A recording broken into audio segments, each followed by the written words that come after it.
Hello guys, mga ka-province.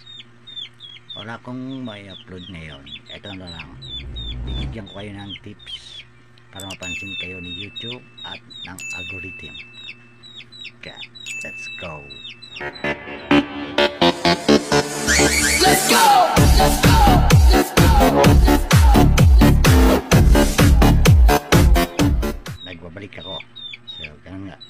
Bibigyan ko kayo ng tips para mapansin kayo ni algorithm ni YouTube at mamonetize na kayo. Sabay-sabay tayong mag-testing nito kasi ako hindi man na-monetize. Kaya ang una nyong gagawin ay mag-upload siguro ng mag-upload hanggang sa mapansin na. Tapos magdasal na lang tayo. Sabay-sabay tayong magdasal na mapansin tayo ni algorithm at ni YouTube. Salamat. Paki-subscribe ang aking channel. Bye-bye.